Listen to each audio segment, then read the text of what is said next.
The Drowned Smile. Chapter 1. Boarding the Leviathan. Ethan presses his forehead against the cool glass of the airport shuttle bus, watching the massive shape of the cruise ship grow larger with every turn of the road. At first, it is just a white wall against the horizon, a blocky structure floating on the glittering blue water. But as the bus approaches the harbor, the scale becomes overwhelming. The ship towers over the dock like a gleaming skyscraper laid sideways, stretching longer than the eye can comfortably follow. Painted letters on its bow spell out its name in deep navy blue: the Leviathan. The word alone makes his stomach twist, as if it carries a weight far heavier than a simple name should. His parents sit across the aisle, buzzing with excitement. His mother already has her phone out, snapping photos and sending them to relatives back home. His father talks about the amenities the ship supposedly offers: 3 swimming pools, a theater, a casino, even a miniature golf course. His younger sister, Lily, presses her face to the window like he does. But unlike him, her eyes shine with excitement rather than unease. She is only 11, still able to see adventure in anything new. Ethan envies her. For him, the idea of a cruise feels more like a trap than a vacation. He is 16, old enough to crave independence, but too young to have any real say in where the family spends its summer. A floating hotel filled with strangers, locked on an ocean for 2 weeks, sounds like the definition of boredom. Worse, he cannot shake the faint sense of dread as the ship looms closer, the sunlight glaring off its white hull in a way that almost hurts to look at.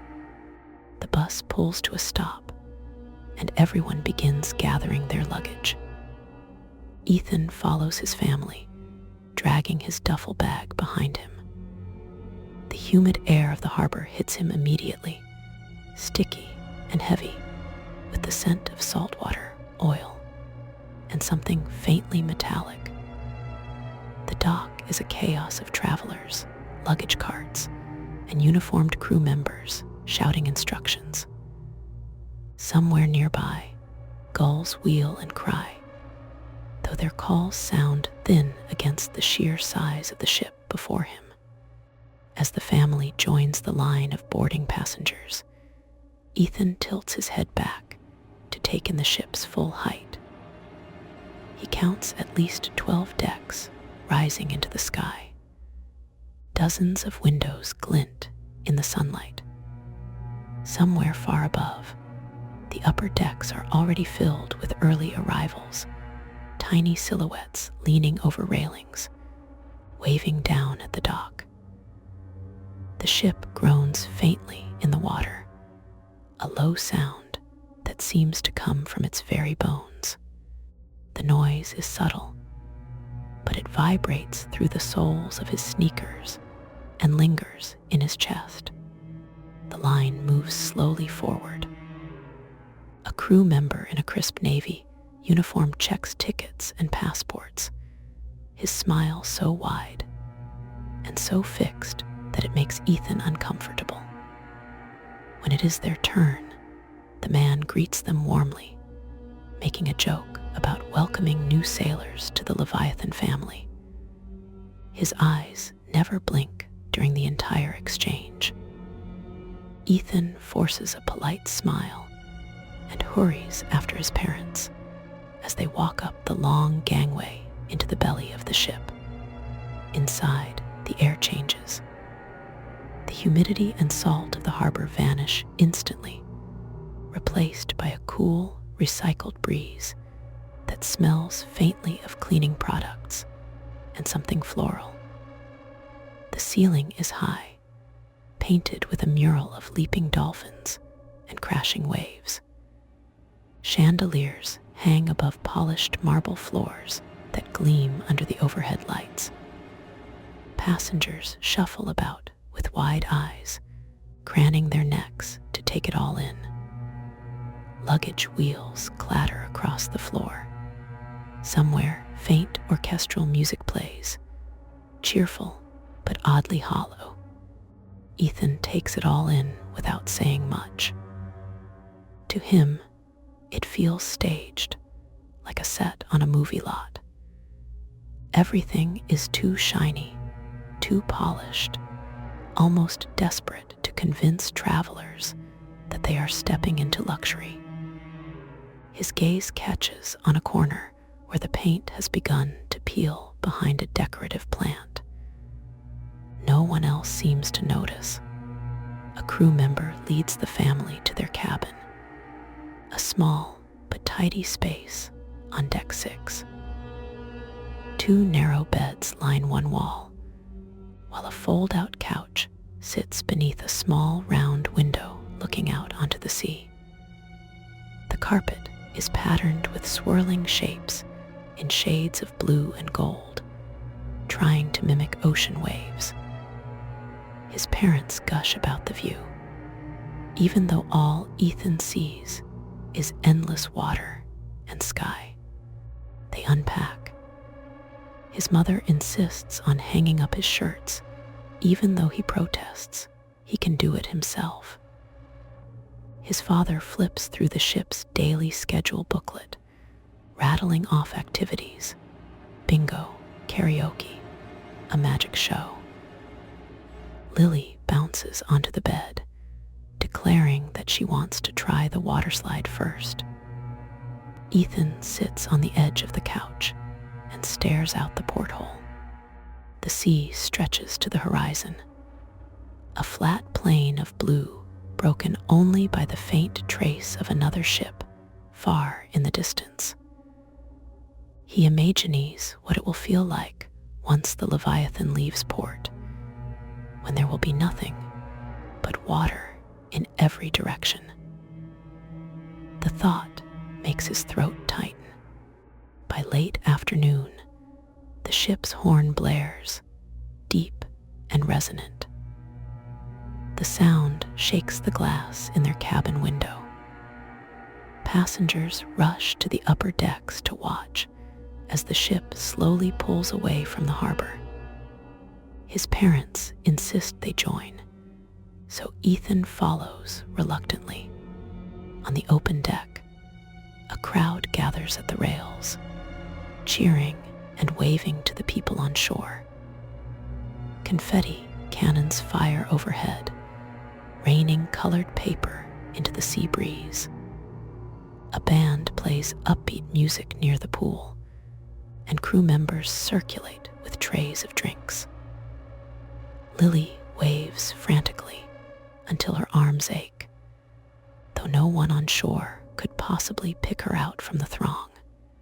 Ethan leans on the rail, staring down at the water as it churns beneath the massive engines. The waves froth into white foam, then stretch into a widening trail behind them as the shoreline grows smaller and smaller. The dockyard cranes shrink into toys. The cluster of buildings blur into smudges of color. And soon there is nothing but open ocean ahead. The horizon swallows the land until it is gone completely. The cheering dies down as people disperse to explore the ship. His family joins the flow, his parents leading them toward the buffet dining hall. Ethan lingers a step behind, his eyes still on the horizon. A faint unease grows in his stomach. The sea looks endless now, swallowing the world in every direction. The Leviathan is no longer just large, it feels alive, moving with purpose across the water. Its decks groan faintly beneath his feet, a sound no one else seems to notice. By the time they reach the dining hall, Ethan feels hollow. The room is enormous, filled with rows of food stations and long tables. Passengers chatter loudly, plates piled high with seafood, roast meats, fruits, and pastries. His family eagerly samples everything, laughing at the abundance. Ethan picks at his food, distracted. He cannot stop thinking about the way the ship groaned earlier, the vibration that rattled through his bones. It was not the sound of steel and machinery alone. It had felt deeper, older, as though something beneath the surface had shifted and called out. He shakes the thought away, telling himself it is just nerves. But when he glances out the dining hall window at the waves, he swears he sees something pale just beneath the waterline. A face, maybe, or the curve of a hand pressing upward. By the time he blinks, it is gone. That night, Ethan lies awake on the fold-out couch. His sister snores softly from her bed. His parents breathe evenly in the dark. The only sound is the distant thrum of the engines, a constant heartbeat reverberating through the walls. He stares at the ceiling, listening. Every so often, he thinks he hears something else beneath the mechanical rhythm.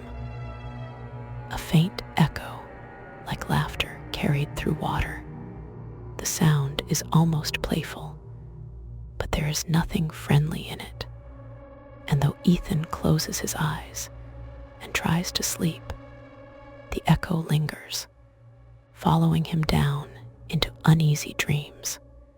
Chapter 2, First Night at Sea. The second day on board begins with a gray sky and a restless ocean.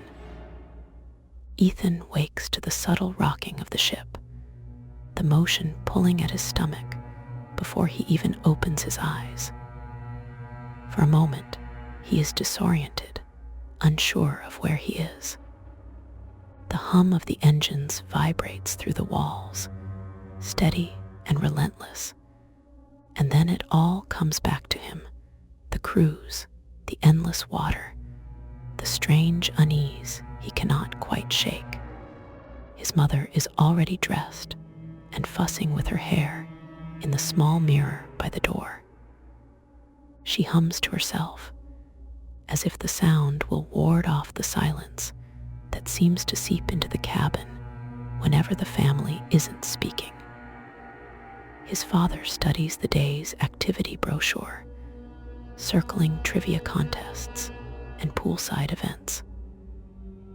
Lily pulls on her swimsuit with eager impatience, bouncing on her toes and asking when they can head to the water slide. Ethan forces himself to get up and dress.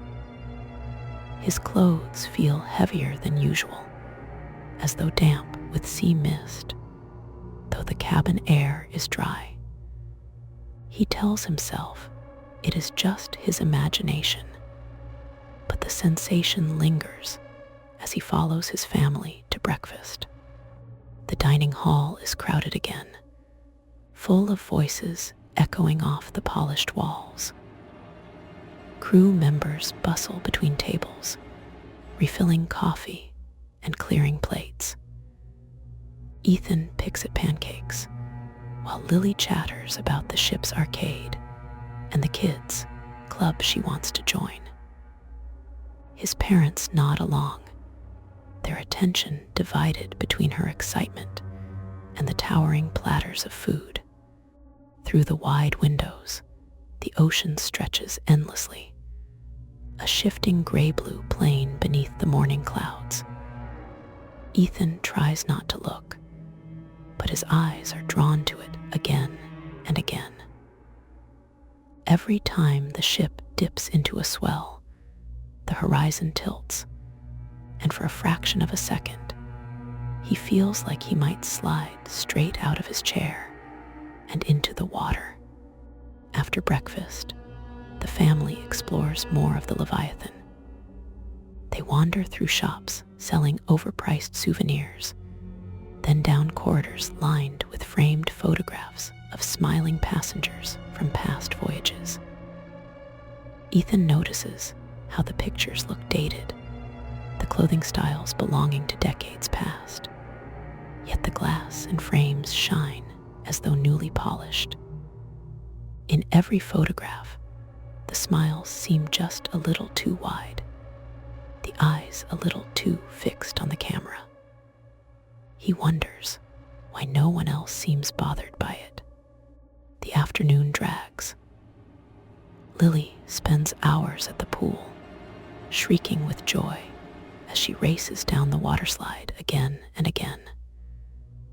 Their parents lounge in deck chairs, sipping colorful drinks and chatting with other vacationers.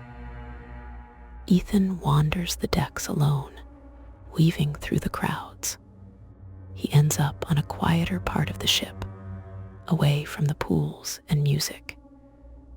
Here, the corridors are narrower, the carpet faded, the walls less polished. A faint smell of mildew lingers in the air. He passes only a few people, all of them older, their faces expressionless as they shuffle past. At the end of the corridor, he finds a door marked crew access, authorized personnel only. Something about the sign makes his skin crawl, though he cannot explain why. He lingers there for a moment, feeling the vibration of the engines through the floor. The sound is louder here, less of a hum and more of a throb, as though he is closer to the heart of something enormous and alive. That night, after dinner and an awkward attempt at family karaoke, Ethan lies awake again. The others drift off quickly, but sleep will not come for him. The engines thrum, steady and deep, and beneath them he hears the laughter again. This time it is clearer, as though closer. It is not the laughter of his sister or of anyone human. It is too fluid, too stretched, as if spoken through water. Each chuckle carries a wet gurgle, like bubbles rising from a drowning mouth. Ethan pulls the blanket over his head and squeezes his eyes shut, but the sound grows louder. He tells himself it is only the sea, only the ship's mechanics, but the rhythm does not match. The laughter comes in bursts, irregular, almost conversational, as though someone down below is amused by his fear. And then he hears his name. It is soft, barely more than a whisper, but it is unmistakable. The watery voice gurgles through the walls. Ethan. His chest tightens. He wants to wake his parents, but his voice will not come. His throat is locked, paralyzed by fear. He lies frozen, listening as the voice repeats his name again and again, each time more distorted, more eager, until finally it fades into silence. When he dares to peek from beneath the blanket, the cabin looks unchanged. His family sleeps peacefully. The round window glows faintly with moonlight reflected from the water outside. Yet, when Ethan looks toward it, he swears he sees a shape in the glass, as though something outside is peering in.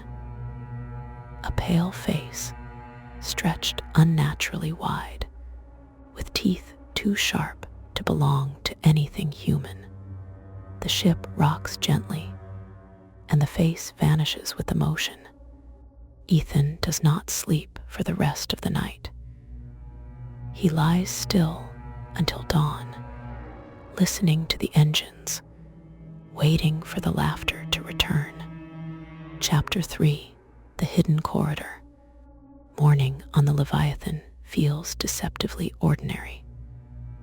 Sunlight filters through the dining hall windows, glinting off polished silverware and steaming cups of coffee. Families laugh over waffles. Couples pose for photos against the endless ocean backdrop, and children dart between tables with boundless energy. The atmosphere is cheerful, but Ethan cannot shake the memory of the watery laughter from the night before. He picks at his breakfast in silence. His parents talk about the upcoming port stop in 3 days, discussing excursions and shopping. Lily begs to try the kids' scavenger hunt game advertised in the brochure. Ethan nods when spoken to, but offers little. He has learned it is easier not to mention the things he hears or sees. They would only brush it off as nerves or an overactive imagination. When the family disperses for the day, his parents heading to a trivia event, Lily off to the kids' club, Ethan finds himself alone again. He roams the decks, trying to lose himself in the crowds, but the laughter lingers in his memory. His name whispered through water. That face pressed against the glass. The upper decks feel too bright, too alive. Music blasts from speakers, people splash in pools, and crew members lead silly games. Ethan retreats downward, deeper into the ship, where the hallways grow quieter. He descends one level, then another. The carpet thins, the walls lose their shine, and the air cools with each step. Here, the passengers are fewer, and those he passes seem oddly detached. They do not smile or acknowledge him. Their gaze is distant, their footsteps dragging. He wonders if they are simply tired from the constant bustle, or if they, too, hear things in the night. At the end of a particularly long corridor, Ethan notices something strange. A small gap where the wall panels do not quite meet. It is subtle, the kind of thing most people would overlook, but something about it draws him closer. He presses his hand against the seam. To his surprise, the panel shifts slightly under his touch. Curiosity outweighs hesitation. He leans his weight against the panel, and with a reluctant creak, it slides inward. Behind it lies a narrow passage, dimly lit by a flickering bulb. The air is cooler here, heavy with the scent of salt and damp metal. He slips inside. The corridor feels older than the rest of the ship, its walls scarred with rust and peeling paint. Pipes run along the ceiling, dripping occasionally into shallow puddles on the floor. The hum of the engines is louder here, closer, resonant enough to vibrate in his chest. Every sound feels amplified: the drip of water, the groan of the hull, the distant thud of machinery. Ethan tells himself this must be a maintenance passage, but unease coils tighter with every step. The ship feels alive here, its heartbeat thundering in the pipes. Shadows stretch unnaturally long in the flickering light, and several times he thinks he sees movement at the far end of the corridor, though when he blinks, nothing is there. Halfway down the passage, he stops. There is something painted on the wall. At first it looks like rust, but as he leans closer, he realizes it is a crude drawing in red paint. or perhaps something darker, long dried. It depicts a wide, smiling face. The eyes are hollow circles, empty, but the smile stretches far too wide, curving unnaturally toward the edges of the wall. Beneath it are words smeared in the same color. We all smile in the end. Ethan's breath catches. The letters drip downward like frozen tears. He steps back, his shoes splashing in the shallow puddle. That is when he hears it again, the laughter. It bubbles up from the end of the corridor, distorted and wet, echoing through the pipes. This time it does not sound distant. It is close, very close. Ethan's instincts scream at him to run. He turns and hurries back toward the hidden entrance, his footsteps loud against the damp floor. The bulb flickers violently, plunging the passage into momentary darkness.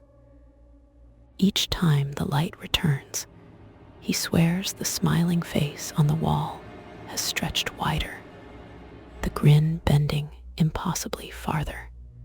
He pushes against the panel from the inside, heart pounding.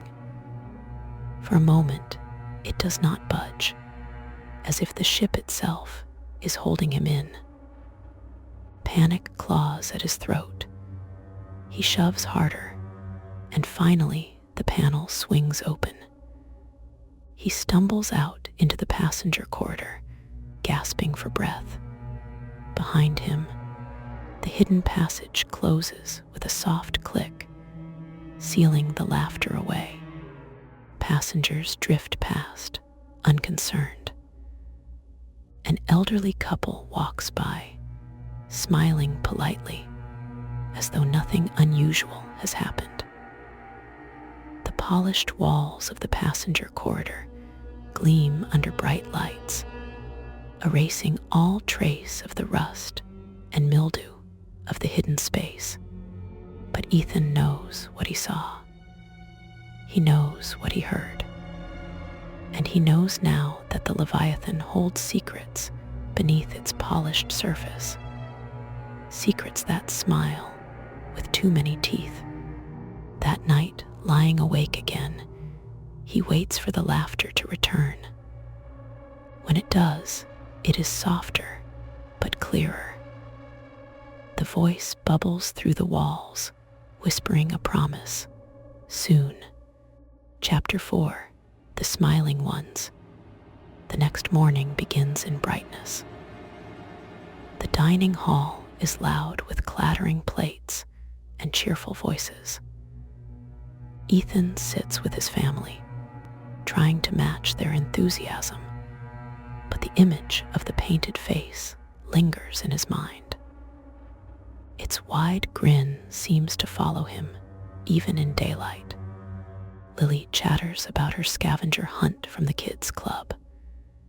She tells him how she found a hidden coin near the arcade, laughing at her own cleverness. Their parents listen fondly, sipping coffee and discussing which deck to explore after breakfast. To anyone else, the moment might seem normal, even perfect. To Ethan, it feels paper thin, as if behind the laughter of his family, there is something darker pressing against the walls. He excuses himself after the meal, claiming he wants to see the observation deck.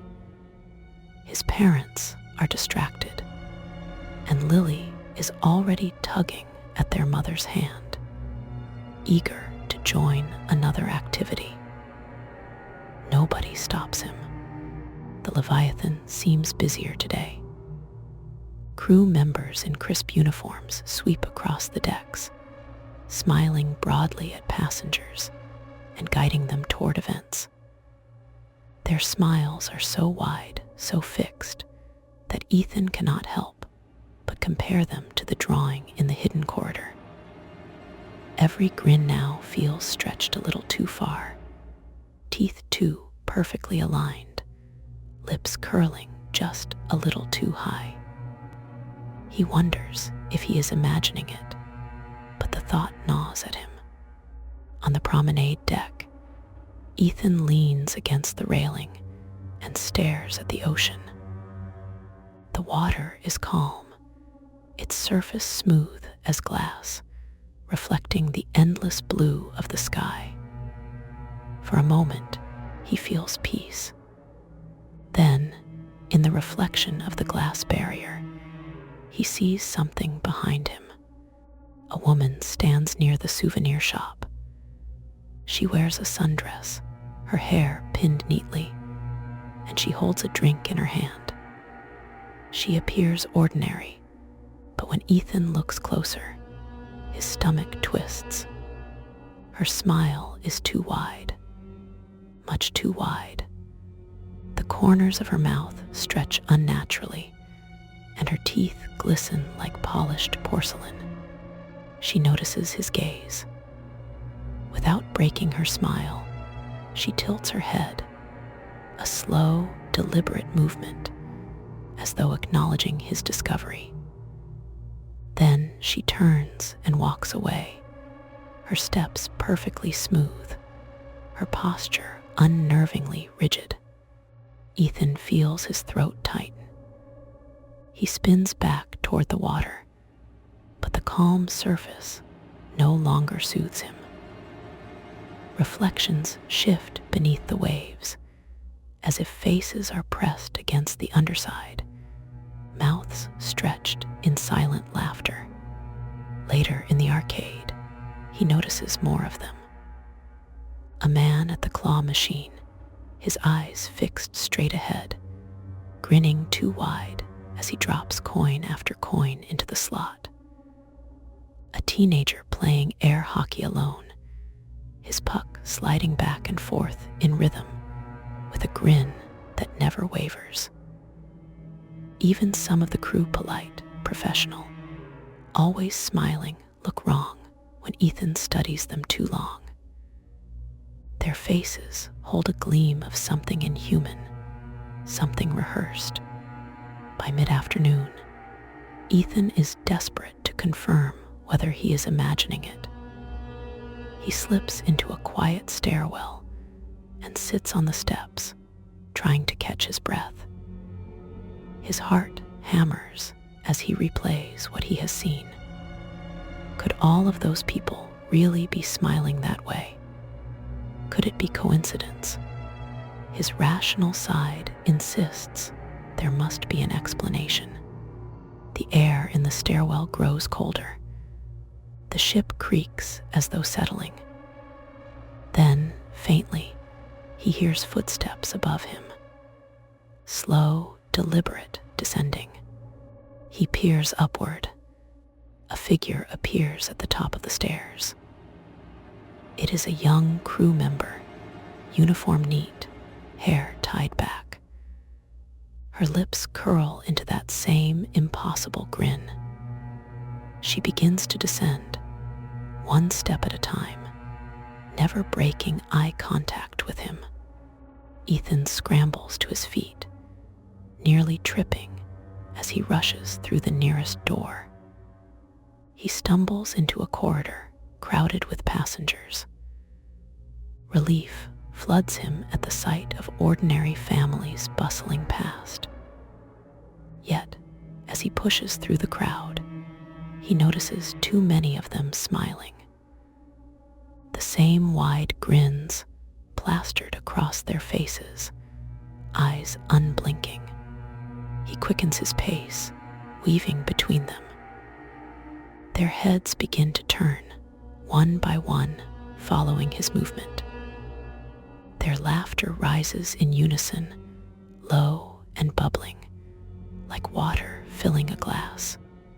Ethan bursts into the open air of the main deck, gasping. The sunlight blinds him for a moment, and when his vision clears, the crowd disperses. Passengers lounge in deck chairs, children splash in the pool, and everything looks normal again. No frozen grins, no synchronized laughter, but he cannot shake the certainty that it happened, that some of the passengers are no longer themselves, that something else is inside them, wearing their faces, stretching their smiles. That night, when he finally drifts to uneasy sleep, the dream returns. He stands again in the hidden corridor, facing the painted grin. Only this time, the words beneath it change. They do not say, "We all smile in the end." Now they read, "Smile with us, Ethan." Chapter 5, Echoes in the Lounge. Ethan avoids crowds the next day. His parents think he is simply moody, a teenager bored of family vacations, and they let him wander the ship on his own. They do not notice the way he flinches whenever a passenger laughs too loudly, or how his eyes dart nervously toward the fixed grins of the crew. He drifts into the library lounge on deck 7, a place most of the younger passengers ignore. The room is dim and quiet, lined with shelves of worn books, travel guides, and the kind of puzzles nobody touches. A few elderly guests sit with newspapers, their faces relaxed in natural, imperfect expressions. For once, Ethan feels almost safe. He takes a seat by the window. The ocean stretches endlessly beyond the glass, gray and calm under a heavy sky. He opens a random book, not to read, but to steady his hands. The paper feels real, textured, nothing like the smooth screens he is used to at home. He breathes in the scent of ink and salt water, forcing himself to slow down. That is when he hears it. A voice, low and careful, slipping between the rustle of pages. They smile because they have no choice. Ethan freezes. He looks up. Across from him sits an old man with silver hair and sunken eyes. He wears a faded cruise line sweater, the logo barely visible from years of wash. He is not smiling. The man leans closer. His voice is a whisper, meant only for Ethan. Don't stare when it happens. Don't laugh with them. That's how it starts. Ethan swallows hard. He wants to ask what the man means, but the words stick in his throat. The man continues, his gaze fixed on the ocean beyond the window. The Leviathan has rules that keep it afloat. You've seen the faces, you know. Ethan finally forces out a question. What are they? The man doesn't answer. Instead, he slips a small, folded piece of paper across the table. His hand trembles as he pushes it toward Ethan. Before Ethan can react, a cheerful voice interrupts. A crew member stands in the doorway, smiling widely. Good afternoon, everyone. The captain's gala begins in 1 hour. Complimentary champagne will be served on the upper deck. Passengers murmur with excitement, some already rising to leave. The old man's shoulders stiffen. He snatches his hands back and stares down at the table, lips pressed tight. Ethan tucks the folded paper quickly into his pocket. When he looks up again, the man is gone, vanished into the dispersing crowd. His heart races. He wants to unfold the paper immediately, but the lounge feels too exposed.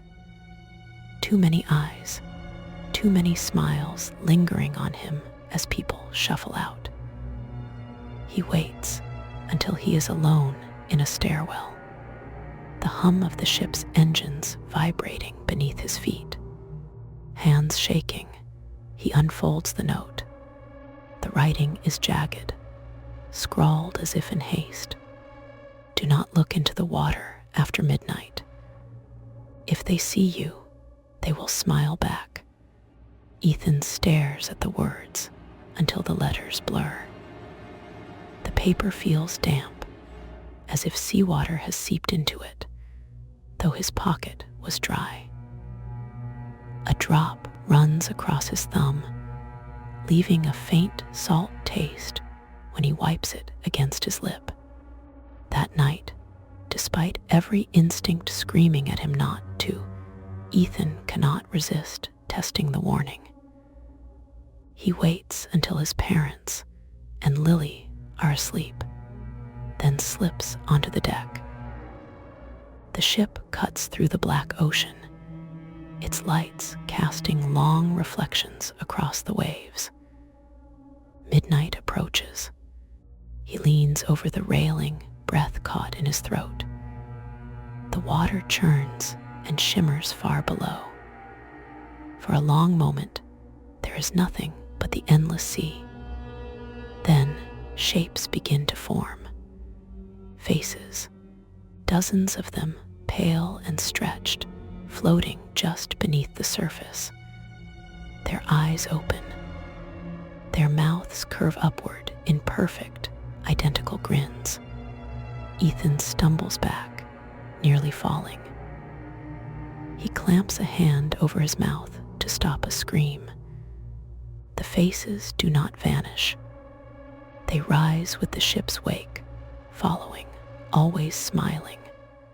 And then one of them tilts its head slow, deliberate, as if acknowledging him, just like the woman near the souvenir shop, just like the crew member in the stairwell. The drowned faces are not strangers. They are the same passengers he saw earlier that day. The note was right. If he looks too long, they see him. And once they see him, they never look away. Chapter 6. The smile that isn't hers. The morning after Ethan's midnight discovery, the cruise ship feels heavier. The corridors are brighter, the breakfast buffet louder. But to him, everything is muted. He barely eats, pushing food around his plate while his parents chatter about excursions. His father jokes about snorkeling. His mother insists they'll need more sunscreen. Neither of them notices the way Ethan keeps glancing toward the windows, terrified the faces might appear even in daylight. Then Lily laughs. At first, it is the kind of laugh he knows, high-pitched, squeaky, bubbling from her small chest in a way that used to annoy him. But when he looks at her, something is wrong. The laughter lingers longer than it should, carrying on even as she bends over her plate of pancakes. Her mouth doesn't close. It takes him a moment to recognize it. The sound is not a laugh. It is an echo, too steady, too mechanical. Her smile does not fade. Ethan kicks her leg under the table. "Cut it out," he whispers. She turns toward him, her eyes wide and unblinking. The smile remains fixed. Their mother scolds him for being rude, but Lily does not complain. She only stares and smiles. Ethan excuses himself from the table, heart pounding. He spends the day trying to watch her without being obvious. Sometimes she seems fine, humming to herself, asking for ice cream. Other times, She freezes mid-step, her head tilted as if listening to something no one else can hear. The smile creeps back, slow and deliberate, stretching too wide across her cheeks. That night, he cannot sleep. His parents snore softly in the cabin. Lily's small bed is across the room, her blanket rising and falling with each breath. He almost convinces himself it was all in his head, until midnight strikes. The ship's faint announcement chime echoes through the halls, marking the new day. Lily sits up in bed at the exact moment the chime fades. She does not blink. She does not look at him. She only tilts her head like the drowned faces in the water.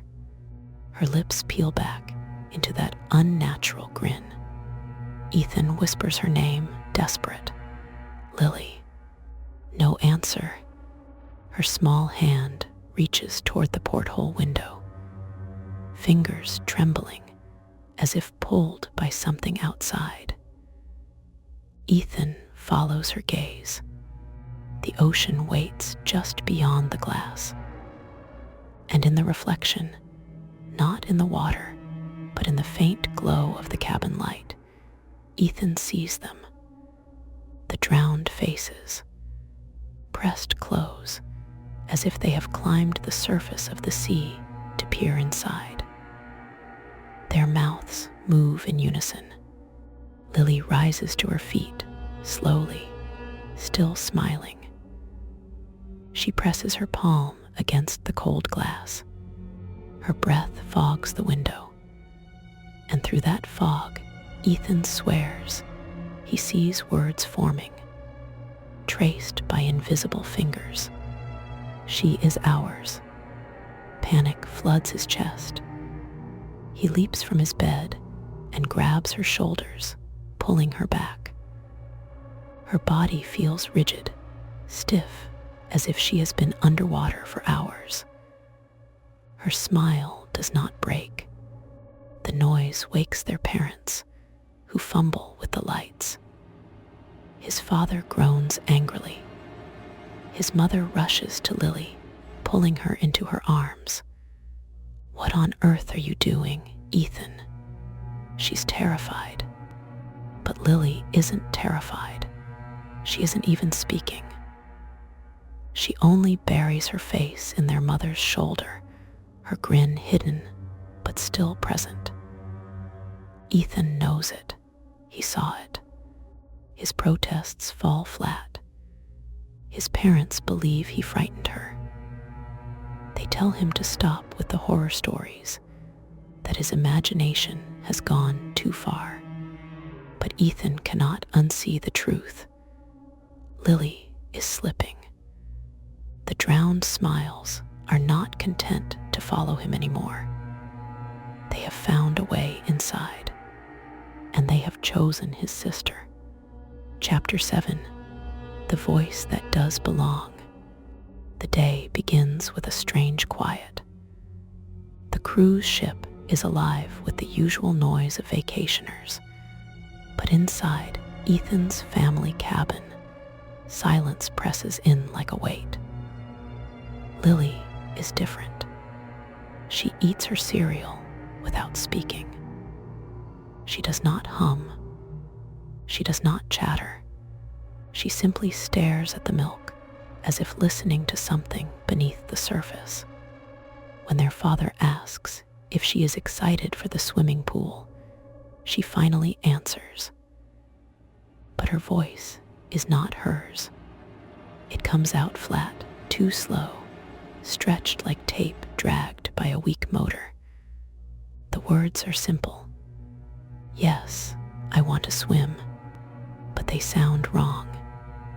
Ethan feels a sharp pang of nausea. Their mother notices nothing. She only pats Lily's head and says it will be fun. Ethan does not eat. He cannot. He keeps replaying her tone in his head. His little sister's voice is gone, replaced by something that belongs to the water. At the pool, the strangeness grows. Children splash, parents relax in deck chairs, lifeguards watch from their posts. Lily slides into the water and disappears beneath the surface. Ethan counts the seconds. 1, 2, 3, too long. When she finally rises, gasping, her smile is wide again. Droplets run down her face like tears. She whispers something. Ethan leans closer. Her lips barely move, but the sound is clear, as if whispered directly into his ear. Come down where it's quiet. You'll see. He stumbles back, nearly falling into the pool. His parents laugh, assuming he slipped. Lily just floats, her wide grin unbroken. By afternoon, Ethan cannot bear it anymore. He tells his parents she is acting strange, that something is wrong. His father dismisses him with a wave. His mother tells him to stop scaring her sister. So Ethan does the only thing he can. He searches for the old man. The ship is massive, with endless corridors and lounges. But Ethan remembers the voice from before. The warning about the drowned. He wanders through quiet halls until he finds him again, sitting in a corner of the empty lounge with a glass of water he hasn't touched. The man looks up and his eyes soften. He does not need Ethan to explain. You saw it, he says quietly. His voice is rough, like waves grinding against a shore. And now it's after her. Ethan sits down, trembling. He tells him everything. The midnight smile, the reflection in the porthole, the words written in fog. The old man nods grim. They look for cracks. The sea is full of them, weak places where the living and the drowned meet. Children feel it first. They don't fight it. They listen. Ethan begs for answers. How to stop it. How to save his sister. The man's reply chills him to the bone. You can't stop the sea, but you can try to keep her away from it. Don't let her near the water when the sun goes down. That's when the drowned are strongest. Midnight is their hour. If she answers them then, you'll lose her. Ethan swallows hard, throat dry. He asks why no one else sees, why his parents think he is imagining it. The old man leans closer, voice almost a growl. Because the drowned don't need everyone. They need one, and they've already chosen her. A silence follows, thick and unbearable. Ethan feels the ship sway beneath his feet. The ocean presses close, as if listening through the walls. When he finally returns to the cabin, Lily is sitting on her bed, legs swinging gently. She looks up at him and smiles. Not the smile he grew up with, the other one. Her lips part, and in that slow, broken voice, she says, "They know your name too, Ethan." The air leaves his lungs. His stomach twists, because this time, it is not only Lily who is being called. The drowned have turned their eyes on him as well. Chapter 8, when the ship changes. Ethan does not sleep. He sits on the floor beside Lily's bed, staring at her chest as it rises and falls. Each breath seems too slow, too deep, as though she is breathing with the rhythm of the waves instead of her own body. He keeps repeating the old man's warning in his head. Don't let her near the water after dark. Midnight is their hour. The cabin feels colder than usual. Condensation beads along the window, dripping steadily onto the carpet. When Ethan touches the glass, it is slick with salt. He pulls his hand away, wiping it on his shirt. The taste of the sea clings to his fingertips, even though he never put them to his mouth. His parents are asleep in the other bed. They snore softly, blissfully unaware. He wonders how they can rest through this, how they can ignore the sense that something in the room doesn't belong. At 11:30, Lily stirs, her eyes open, glassy and distant. She turns her head toward the porthole as though hearing a call. Ethan grabs her wrist. Her skin is clammy, as though she has already been underwater. She does not resist, but she whispers. That warped, dragging voice again. They're waiting. He shakes his head, whispering fiercely. No, you're staying here. But the ship does not agree. The floor hums beneath him. A low vibration like engines straining. The walls creak, not with the usual sway of waves, but with a groaning, twisting sound. The light above flickers. Ethan feels it before he sees it. The space inside the cabin stretches. The wall with the porthole seems farther away. When he blinks, it is closer again, then farther.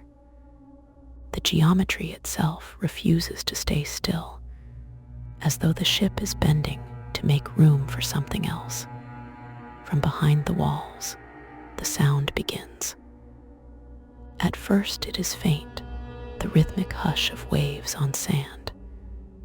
Then it grows, slamming, roaring, as if the entire ocean is pushing against the thin barrier of their cabin. Drops of salt water seep through the corners of the ceiling and trail down like veins. Lily tries to stand. Ethan pulls her back. She is stronger than she should be, her small frame resisting him with unnatural force. Her lips move without pause, whispering a stream of words he cannot understand, syllables stretched and mangled like voices echoing through deep water. Their parents do not stir. Even as the walls groan and the water drips louder, they sleep on, trapped in dreams. Midnight strikes. The ship shudders violently, pitching as though it has struck something massive beneath the surface. A distant alarm wails, muffled by the roar of water. But when Ethan looks at the clock again, the hands are frozen. Midnight does not pass. The ship is trapped in its grasp. The porthole darkens, the view outside smothered in black water. A face presses against the glass, bloated, smiling. Its pale skin ripples as if the ocean is its flesh. The smile is the same one he has seen on Lily, wide and endless. He drags her to the opposite side of the room. The floor tilts beneath him, water trickling faster from the ceiling, pooling around their feet. He begs her to fight it, to stay with him, but her eyes never leave the window. The face outside shifts. Another appears beside it, then another. A crowd of drowned faces, all smiling, all pressed against the glass. Their lips move in unison. He cannot hear the words, but he feels them in his bones. An invitation, a demand. The glass begins to bulge inward. Ethan knows it will break. He knows the ocean is not outside anymore. It is here, pushing, reaching. He has no idea what to do. Then, through the chaos, Lily turns to him. For a single second, her own voice cuts through, fragile and small. Ethan, it hurts.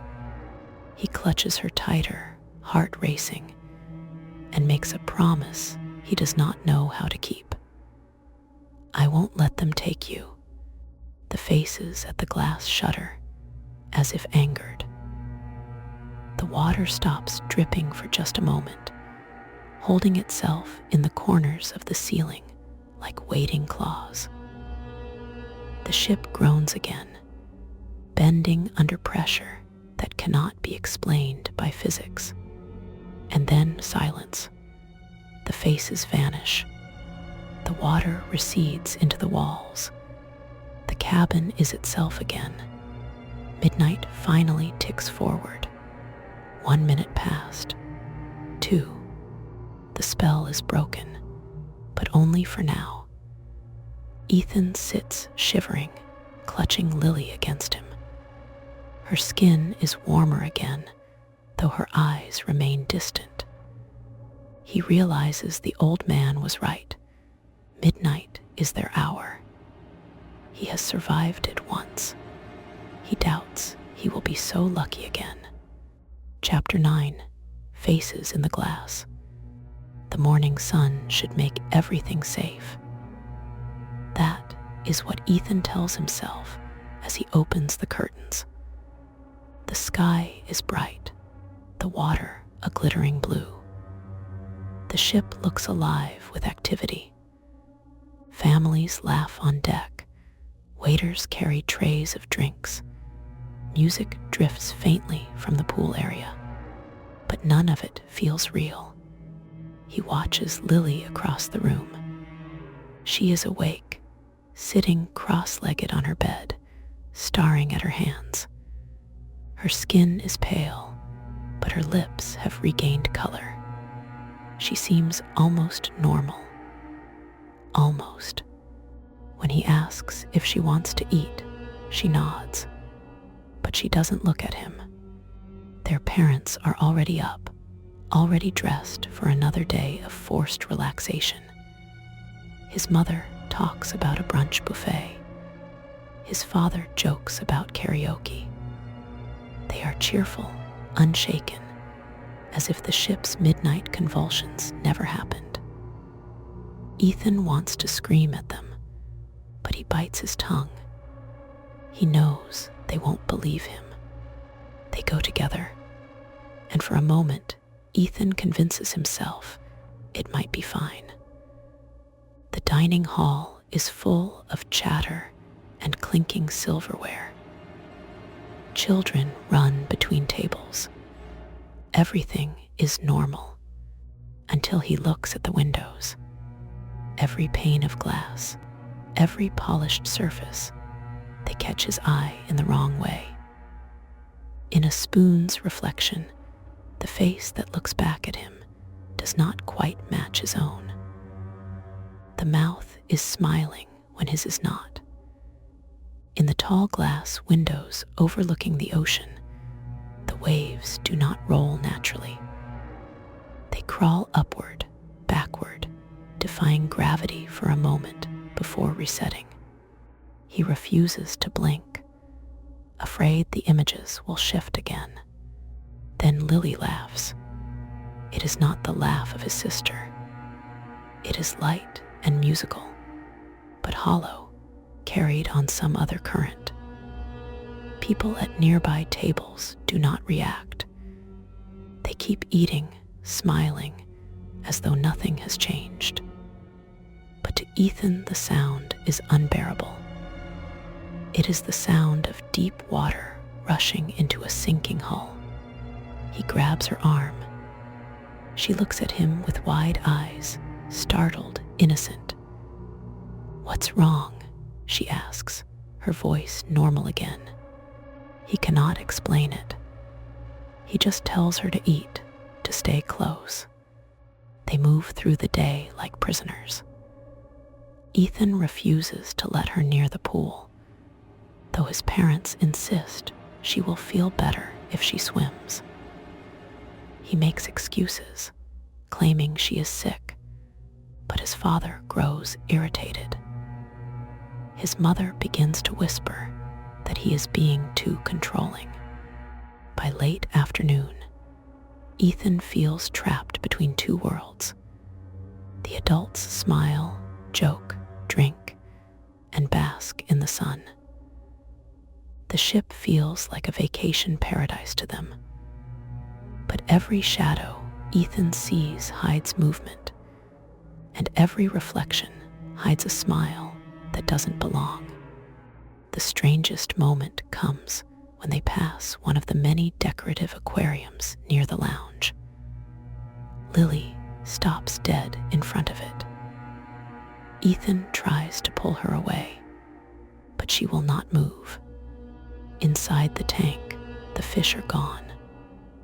The water is dark, murky. Shapes twist within, pale and human. Faces press against the glass from inside the tank, grinning, distorted by the curve. A dozen, then more, crowding, their mouths moving silently. Lily presses her palm to the glass. Her breath fogs the surface. Ethan yanks her back with all his strength, and this time she stumbles. The aquarium is suddenly full of harmless fish again. Families nearby glance at him with disapproval, murmuring about roughness. He cannot take it anymore.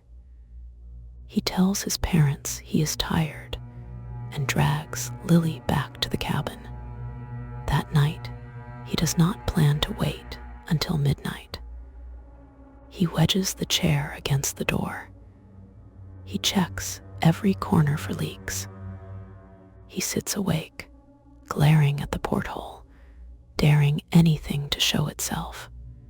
And when the clock approaches 12, the walls hum again. But this time, something is different. The vibration is stronger. The ship itself seems to be steering, pulling away from its course. The air is heavy with salt. Lily shivers on her bed, clutching her knees, whispering words in that drowned language. Ethan realizes with growing horror that midnight will not be a single hour anymore. The ship is slipping further into their world, and tomorrow, daylight may no longer mean safety. Chapter 10, Below Deck. Ethan does not mean to fall asleep. He swears to himself he will stay awake all night, that he will keep watch while the ship hums and shakes. But exhaustion wins. His head dips forward, his eyes close, and when they open again, it is too late. The room is empty. Lily's bed is unmade. The door is ajar. The chair he had wedged against it, quietly pushed aside. She is gone. Panic ignites him.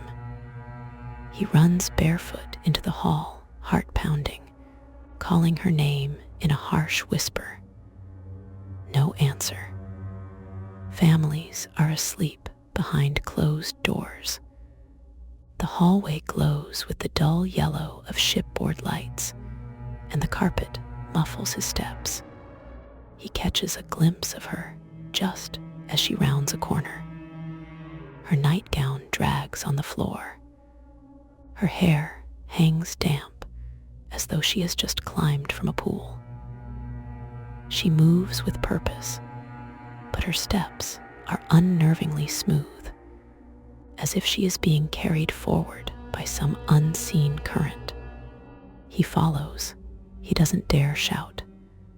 Lily descends one flight of stairs, then another. Each level is quieter than the last. By the time she reaches the service deck, the air smells different.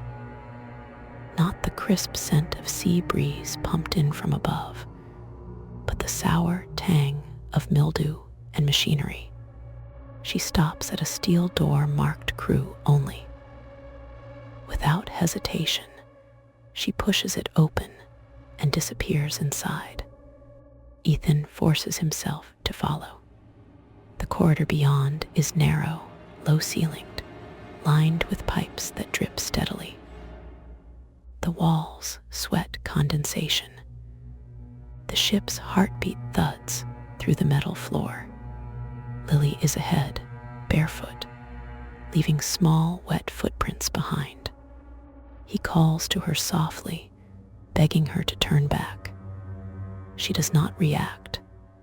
The passage twists, then slopes downward. Ethan realizes they are moving below the waterline. The air grows colder, damper. His skin prickles. Finally, the corridor opens into a vast, dim chamber.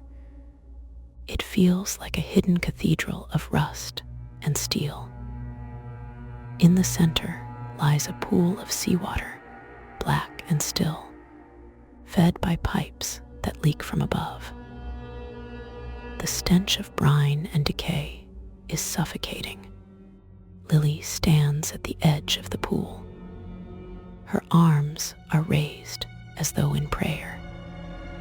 Her reflection stares back from the black water, but it does not copy her movements. Instead, it smiles. Ethan freezes. The reflection's mouth twists into a wide, drowning grin. One by one, more faces bloom in the water, pale and luminous, mouths opening and closing in silent worship.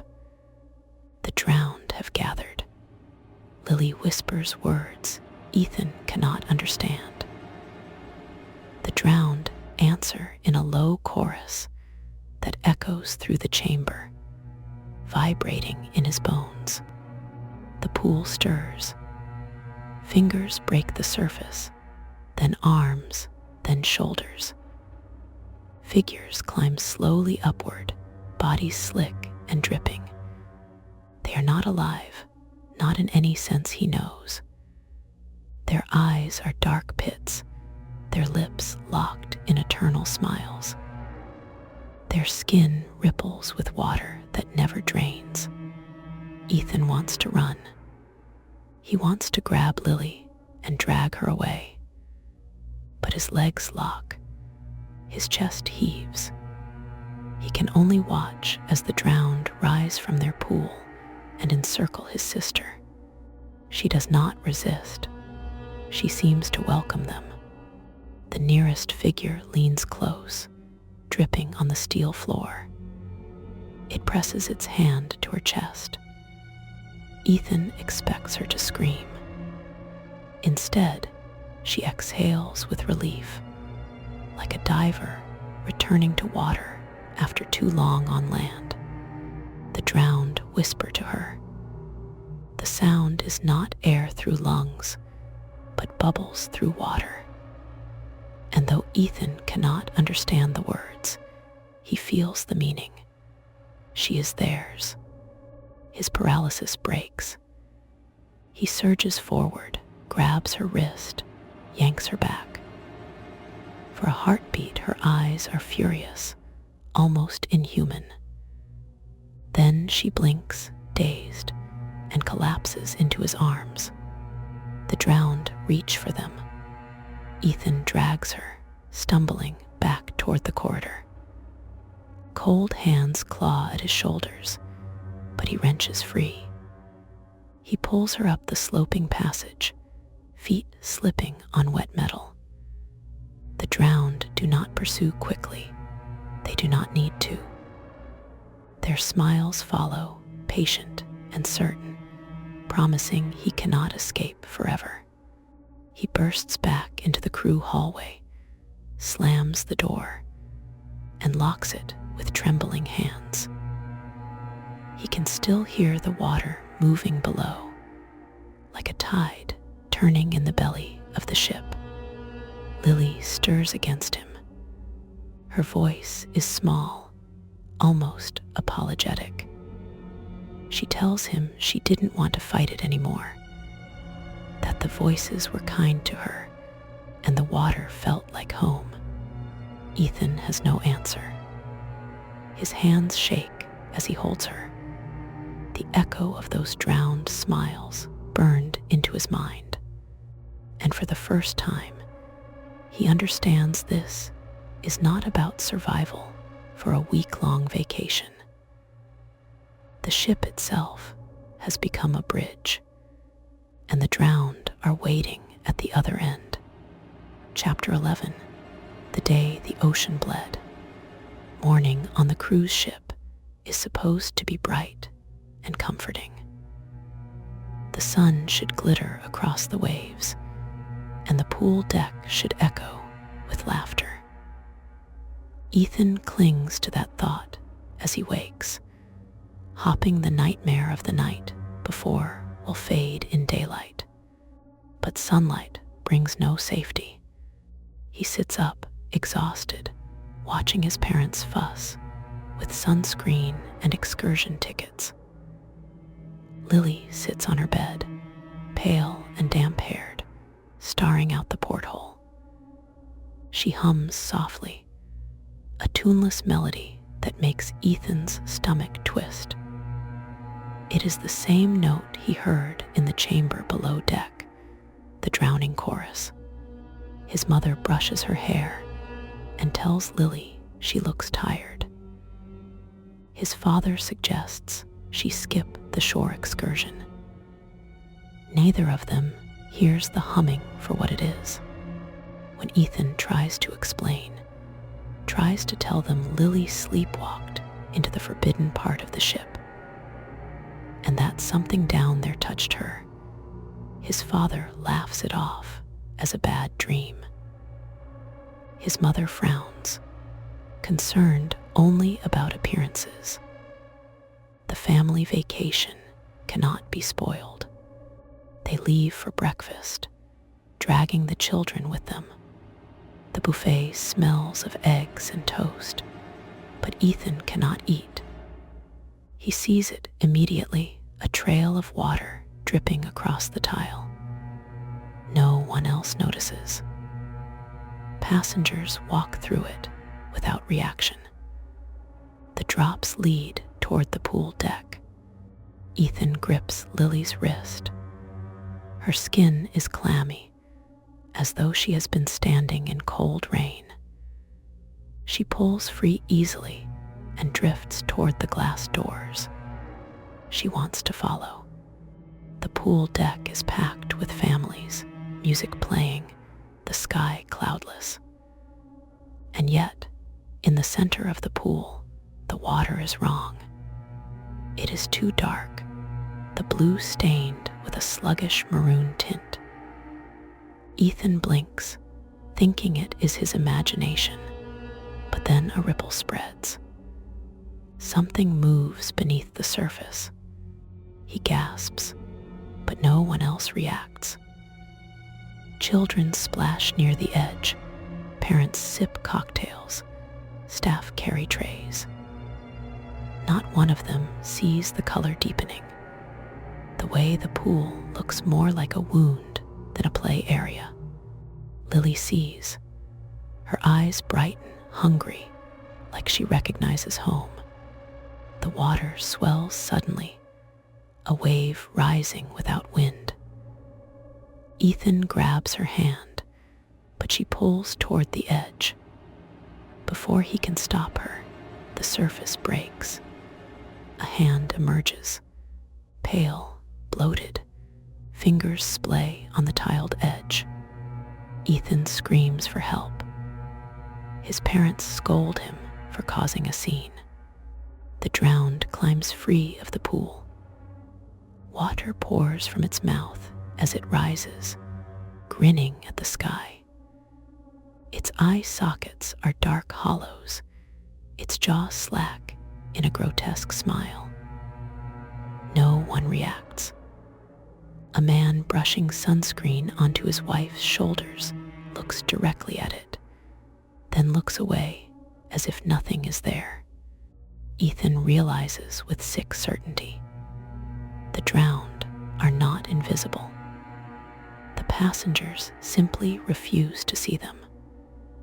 The horror is stitched into the fabric of the cruise, and the crowd's denial is part of the curse. More hands surface, more grins. Soon, the pool is no longer a pool at all.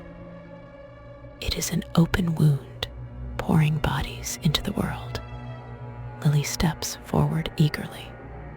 Ethan throws his arms around her, wrestling her back.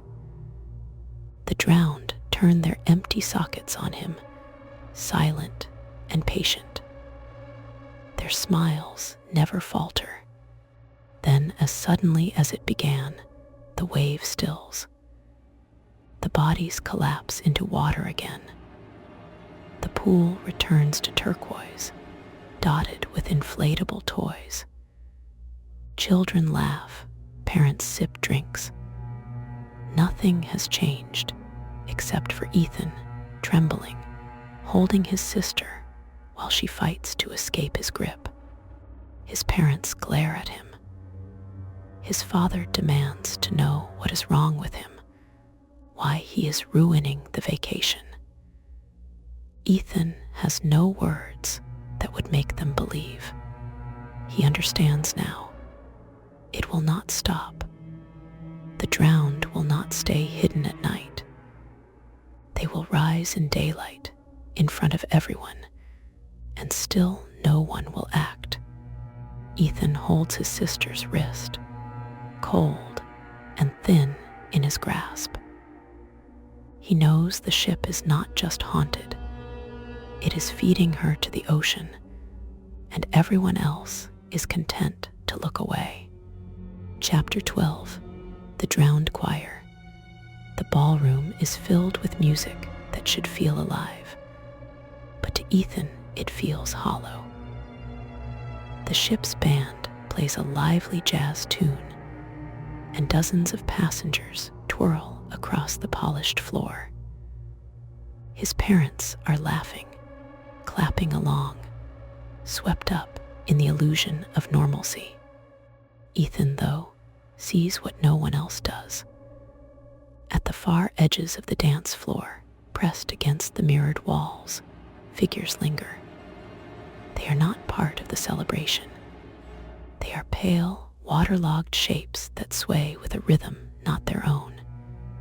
They stand shoulder to shoulder, dozens of them, their soaked clothing dripping dark, stains onto the polished floor. No one reacts. No one notices. The dancers brush past them as if they are invisible. Lily is in the middle of the room. She wears the bright summer dress their mother insisted on, but her face is drained of color. She is dancing with a man Ethan does not recognize. The man's tuxedo is ruined, as though he has just crawled from the ocean. His skin is waxy, blue around the lips, and his eyes are clouded over with that familiar, drowned whiteness. Yet no one moves to stop it.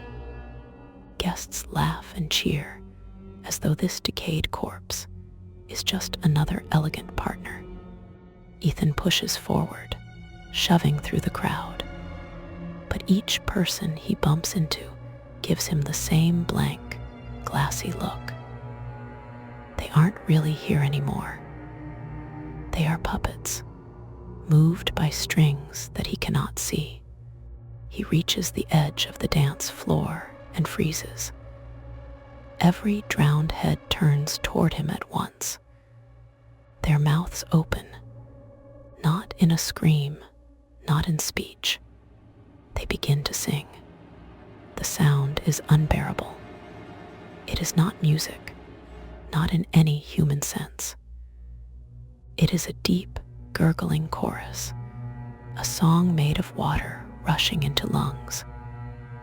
It vibrates in Ethan's bones, shakes his teeth, makes his vision swim. He feels like he is drowning while standing on dry land.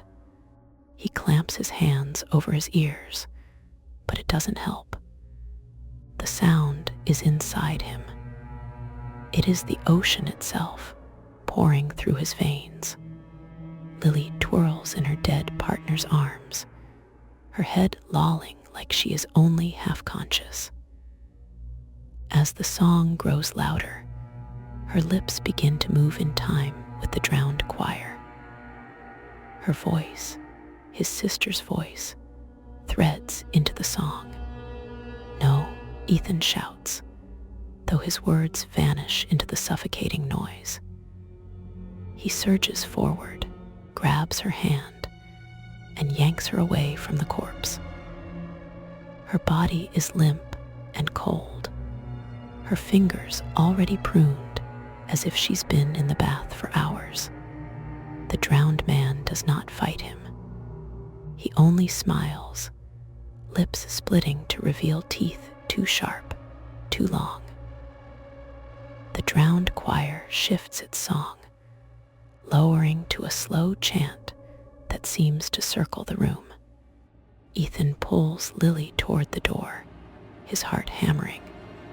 But when he looks back, he sees the impossible. The mirrored walls are no longer reflecting the ballroom. They show the ocean depths. Endless black water stretches out, filled with drifting shapes that press against the glass. Hundreds, maybe thousands. The ballroom is not a room anymore. It is the floor of the sea. Water begins to drip from the ceiling. A drop here, another there. Then a stream. Then a flood. The chandeliers flicker and die, leaving only the pale glow of the drowned choir. The passengers keep dancing, oblivious, as the water rushes in around their feet.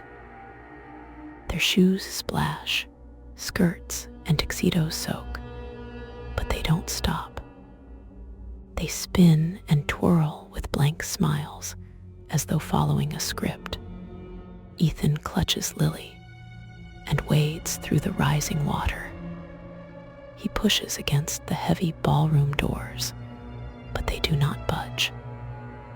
Behind him, the drowned step closer, still singing, their arms reaching out as if to welcome him into their ranks. The water is up to his chest now. He hoists Lily onto his shoulders, gasping as the freezing current drags at him. His lungs ache. His vision blurs. He knows if he breathes even once, the water will pour in. Then, just as the black tide reaches his mouth, the ballroom doors burst open. He stumbles forward into the hallway. The moment they cross the threshold, the water is gone. They are dry. The music of the drowned choir cuts off like a snuffed candle. Ethan collapses to his knees, Lily sliding onto the carpet beside him. She coughs weakly, water spilling from her lips, though she never touched the sea. The hallway is silent, too silent. The ship feels dead, as if the engines have stopped. No footsteps, no laughter, no band playing in another room. Just the faint, lingering echo of a song not meant for human throats. Ethan knows then. The drowned aren't haunting the ship. The ship itself is already theirs. Chapter 13. The captain's last voyage. Ethan staggers through the silent hallway, with Lily clinging to his arm. The lights overhead flicker as though the ship is struggling to stay awake. The carpet feels damp beneath his shoes, though no water is visible. Every corner hums with a quiet vibration, like the ship itself is breathing. He remembers what the drowned had chanted, a rhythm like the sea itself, a song that wanted him under. The realization presses against his chest. The ship is no longer floating on the ocean. It is part of it, a vessel turned into a cage, carrying its passengers into the deep. At the end of the hallway, a pair of heavy brass doors looms. Etched into the surface is a compass rose, its points warped as if melted by fire. He knows instinctively what lies beyond. The captain, the one who steers the ship now. Lily whispers his name.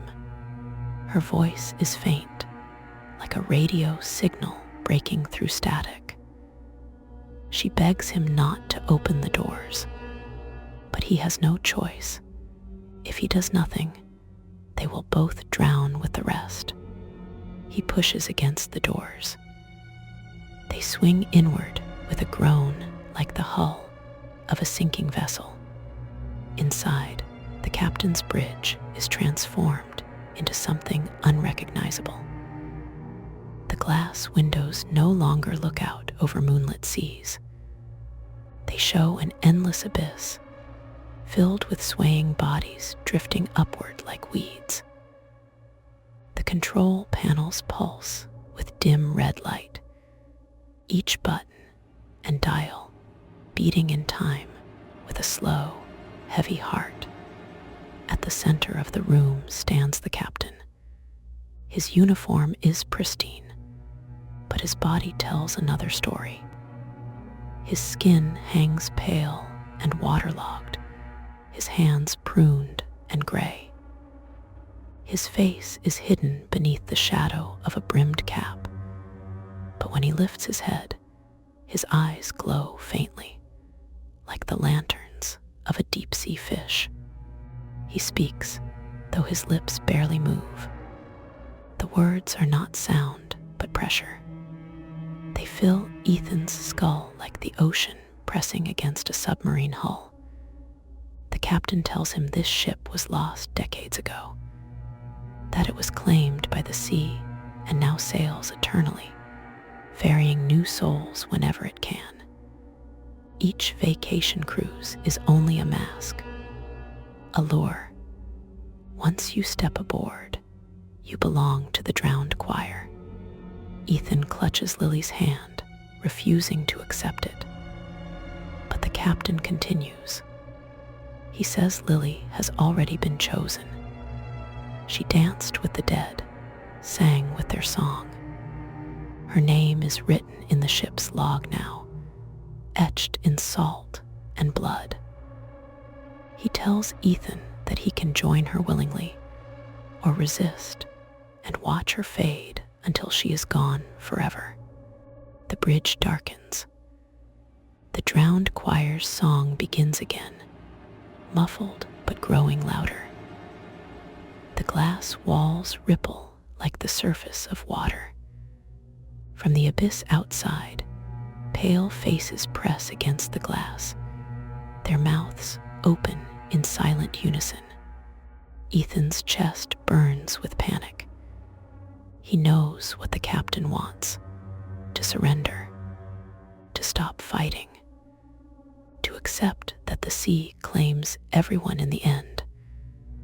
But he also knows something else. The drowned only have power if you let the current pull you down. He pulls Lily close, whispers that she is not leaving with them. Not tonight.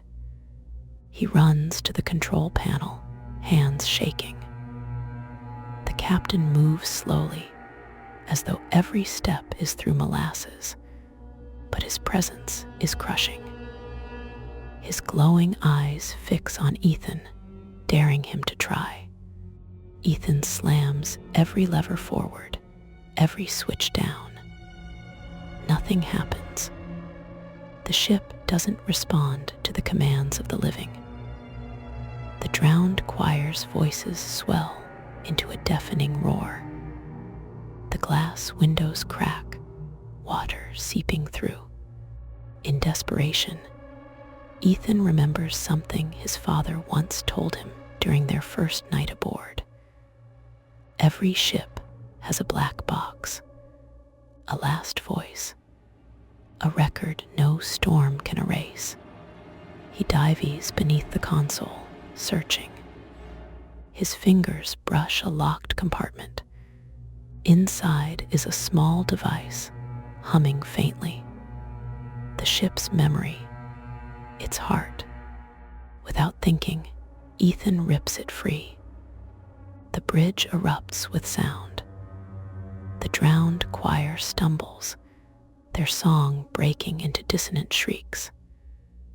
The captain falters, his form flickering like static on a broken screen.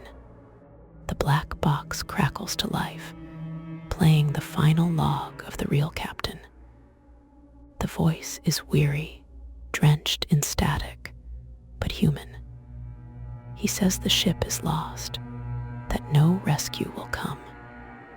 He says the ocean is alive, hungering for souls, and that the only way to deny it is to never surrender your voice, to sing against it until the very end. Ethan clutches Lily and begins to shout over the drowned song.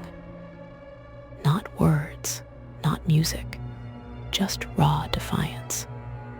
A human sound. Lily joins him, weak at first, then stronger. Together they scream against the tide.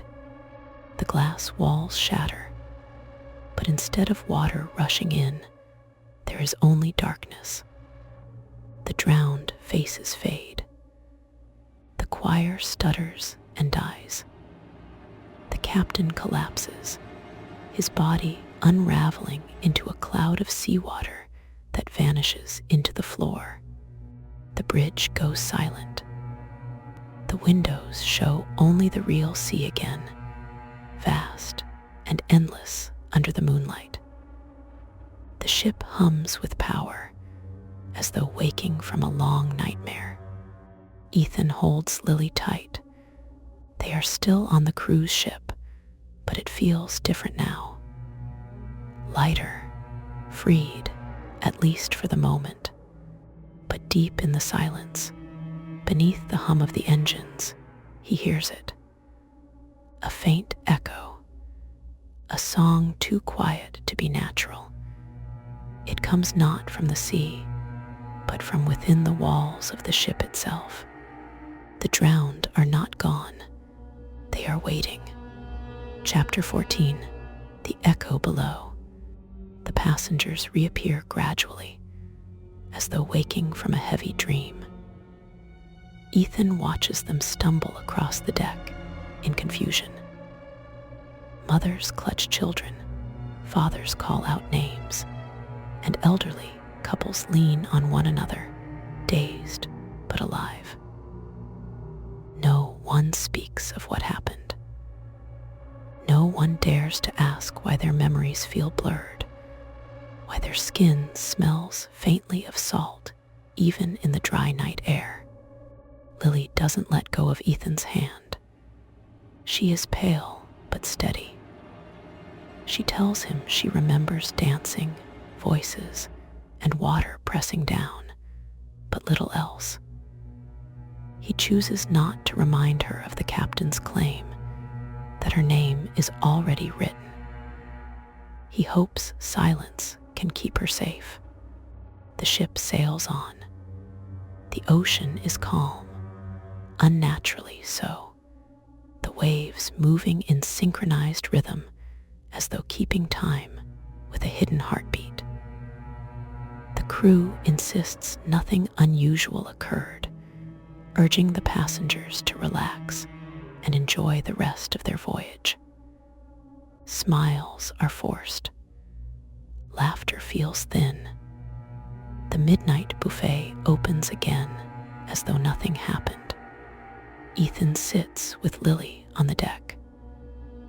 The moon reflects silver across the black water. He wants to believe it's over. That by defying the drowned song, he broke the cycle. That they can dock in Miami, step onto solid ground, and leave this cursed vessel behind. But the quiet tells another story. When he closes his eyes, he hears it. Not the full choir, not the thunderous pull of the drowned, just a whisper. A single voice, low and steady, rising through the steel beneath his feet. It's not the captain this time. It's Lily, or something wearing her voice. The words are almost lost in the wind, but he makes them out. The sea remembers. The sea does not let go. His eyes snap open. Lily sits beside him, her head resting gently against his shoulder, eyes closed as if she's simply fallen asleep.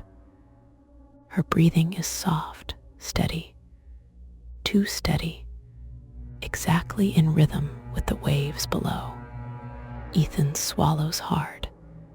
He wants to wake her, to shake her free from whatever dream has claimed her. But a deeper instinct warns him not to. That to disturb her now would invite the ocean closer. Instead, he stares out across the water, listening as the faint whisper fades, swallowed by the endless tide. The ship sails on, carrying its passengers toward dawn. From the outside, it looks like any other cruise liner, bright, lively, full of life. But Ethan knows better. Somewhere in its hull, beneath polished decks and painted walls, the drowned wait. Patient, silent, and hungry. And in the rhythm of Lily's breathing, he knows the sea has not finished with them. Not yet.